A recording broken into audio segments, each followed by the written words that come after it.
In this video, you're going to get the song America the Beautiful in 2 parts sung in solfège. Now, why would you want that? Why would you want that?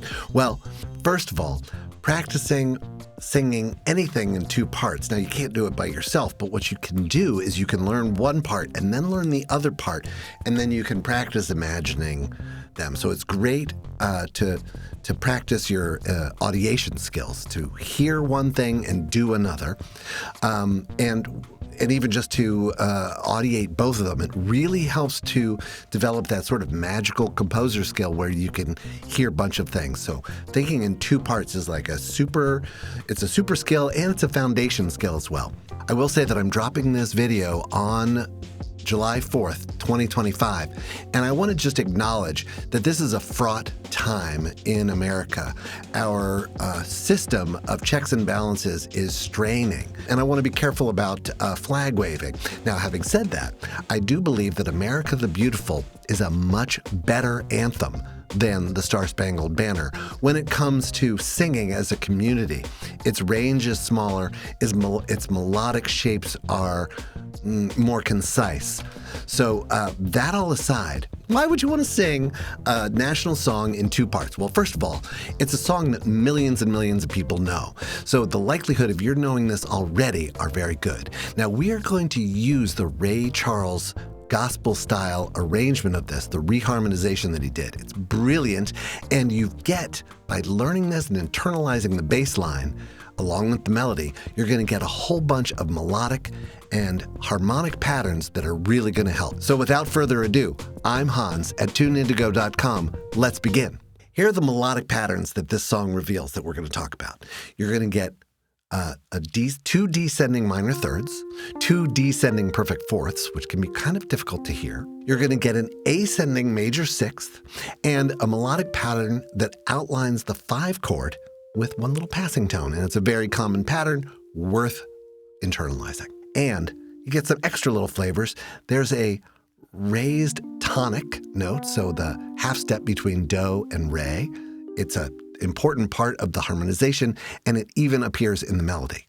And then there's this like weird unstable moment where do is kind of obscured, and I know that a bunch of you are working on hearing the tonic even as chromatic tones appear, and here's a great example of a place where that happens.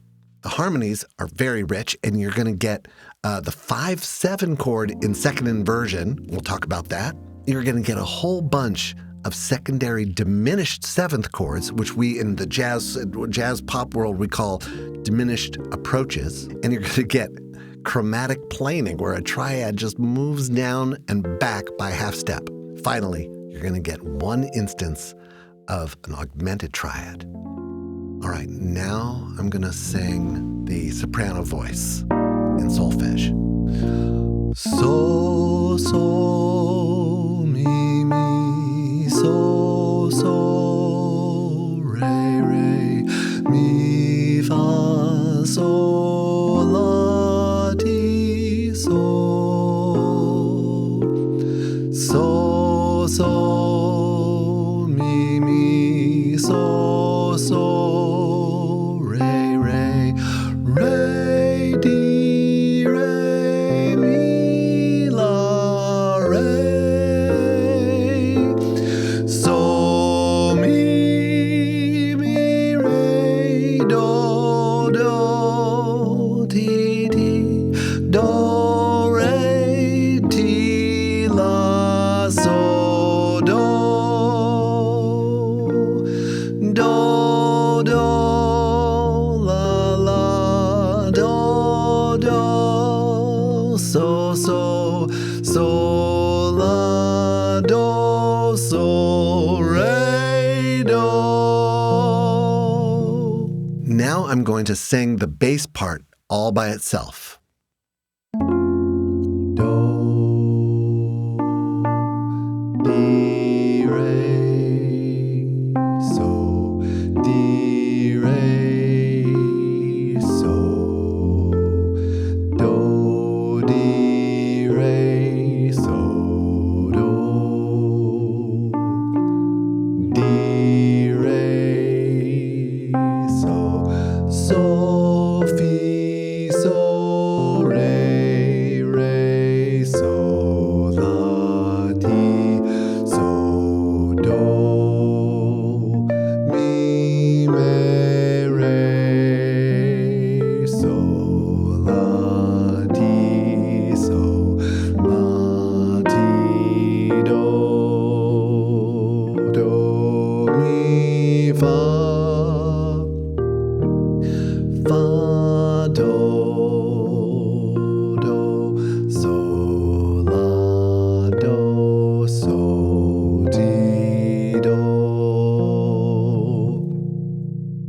Now, just so you can hear it, I'm going to put them both together. So, so, mi, mi, so, so, re, re, di, fa, sol, la, ti, so, di, re, so, so, mi, mi, so, so, re, re, re, di, re, la, re, so, mi, mi, re, do, do, di, di, do, re, ti, la, so, do, do, do, la, la, do, do, so, so, la, do, so, re, do. Okay, so here are the melodic patterns made explicit, but not explicit. I'm going to tell you explicitly.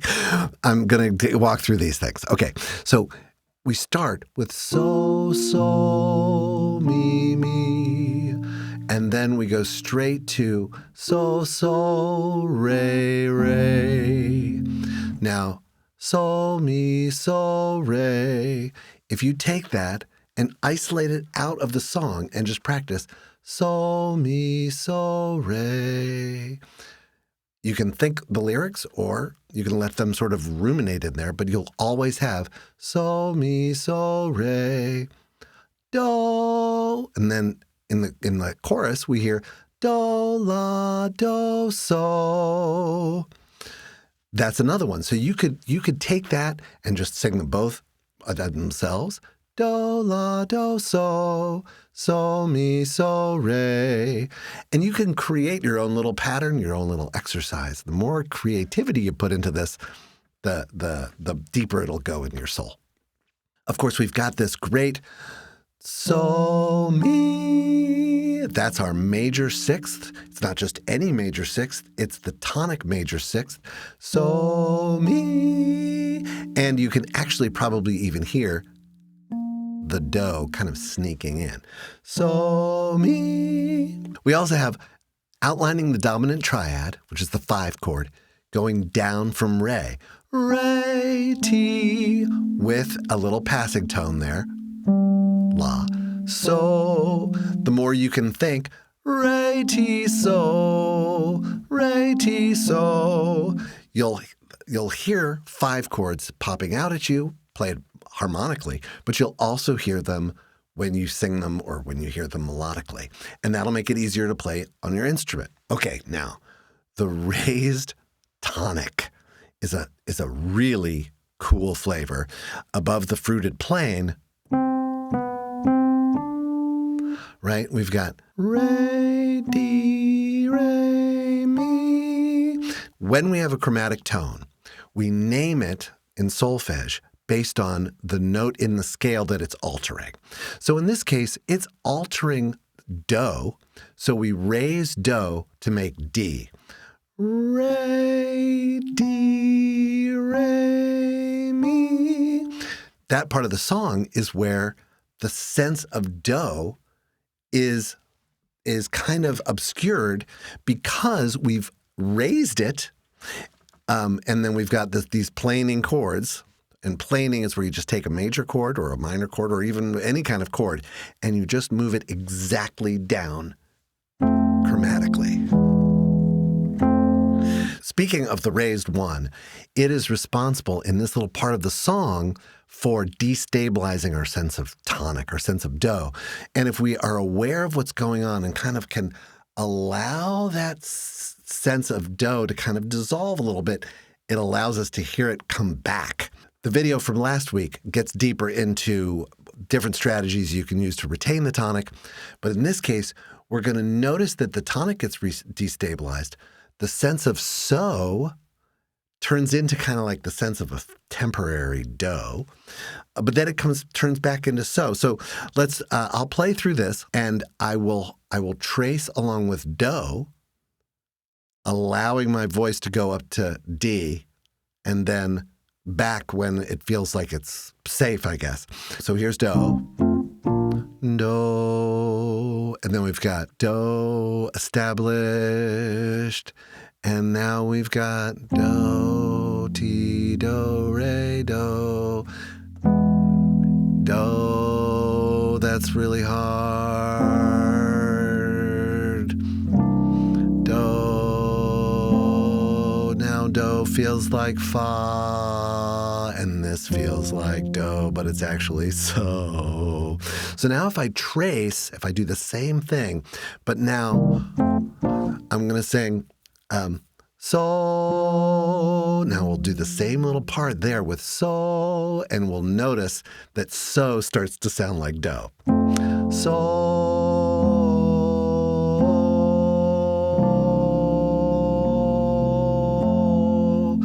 do. But now this is really all just setting up.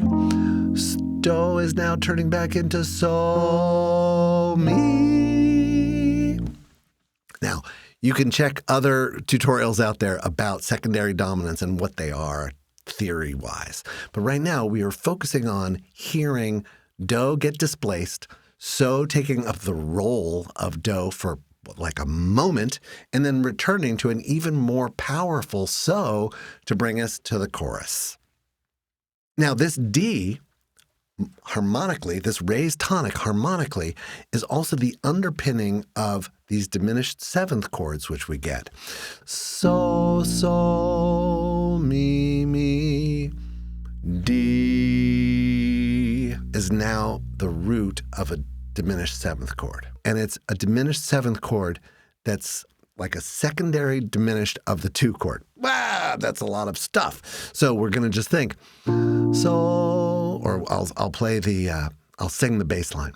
Do, D, re. Oh. Okay, now I'm going to tell you about a little trap that I fell into. My ears, when I hear the two at the bottom, I jump to the conclusion that it's the root of the two chord, and that we're going to a 2-5 to home. Now, in this case, that's not what it is. And let me show you what the difference is and how to listen to them. And we can get into this tracing technique more in the future, and there are a few videos that I've already done that get into it. Okay, but here's the deal. So we've got...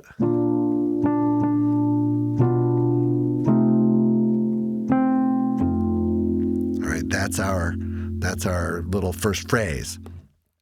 We've got the one chord. We've got this D chord, this DI, this raised one chord, which we'll talk about shortly.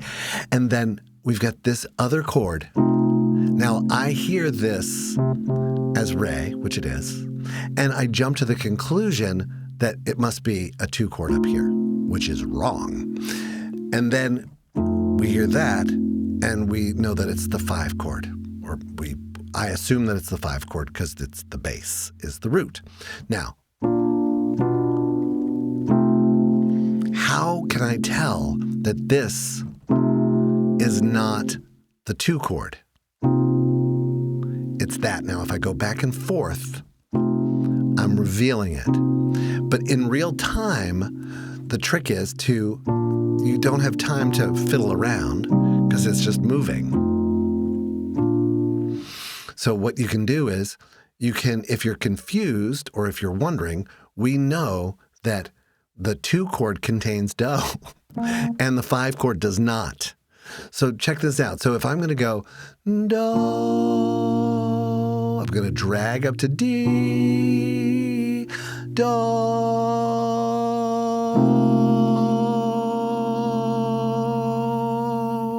If I want to distinguish a 5 chord in second inversion, like this, from the 2 chord, even the 2/11 chord, because the 11th of the 2 chord is in the melody.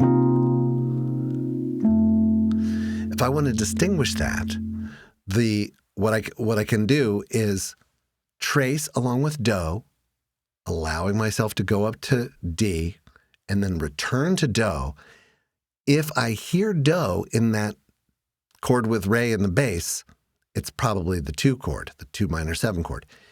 If the singing or the humming of that tone reveals a tension, and it reveals the presence of T, then I know that it's the 5 chord. So check it out. Here I go. So here's a little quiz. Which one is this? So we're going here. And now I'm going to think Do, T. Okay, so that's the 5 chord in second inversion.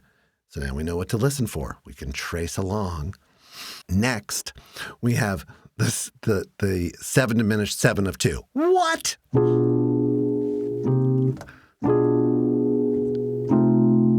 Now, it happens that it doesn't resolve to 2, as we just talked about. But it's still built on D. So we can think D, Mi, So, Te. So if you want to practice that, you can do that. Okay, 2 more. Now we have the chromatic planing. In this case, it's from the 5 chord down a half step. And we don't even really need to name it. It just, functionally, it just goes down a half step.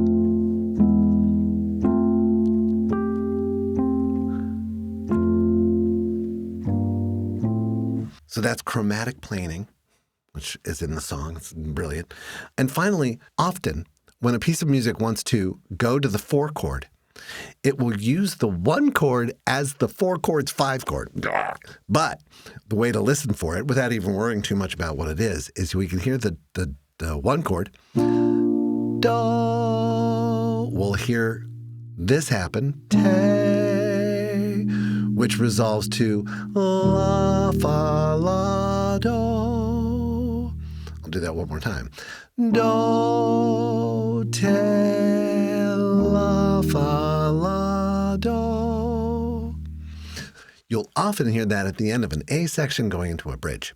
Now, the twist is, in this song, the Ray Charles harmonization makes the 1 chord, the 5 of 4 chord, into an augmented. So not only do we go Do, Te, La, Fa, La, Do. There's our 4 chord. We also go So, Si, La, Fa, La, Do. So you get an augmented dominant 7th chord, which gives you a little more flavor. So resolving to C. Now, just so you're clear, we're doing all this in solfège because it lives outside the world of specific notes. And by conceptualizing this layer of understanding, it's not quite theory because it's so close to sound. It allows us to conceptualize and imagine music really, really clearly.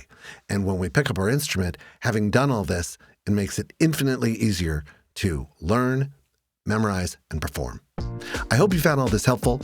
If you want the sheet music and the diagrams that I used, go to the resources page on tuneindigolearning.com's website. Of course, there's a course. I say that all the time. There's a course. You can take a course. It's a very ground-up kind of course. This video has been super advanced compared to what's in the course. So if you feel like if you feel super confused or overloaded from this video, the course is not going to hurt you. Now, if you want more advanced stuff, if you want a course that does all this, but in a really systematic way, drop it in the comments. I'm cooking up some courses over the summer here, and I hope to come up with something that'll be really useful for you. Thanks for listening.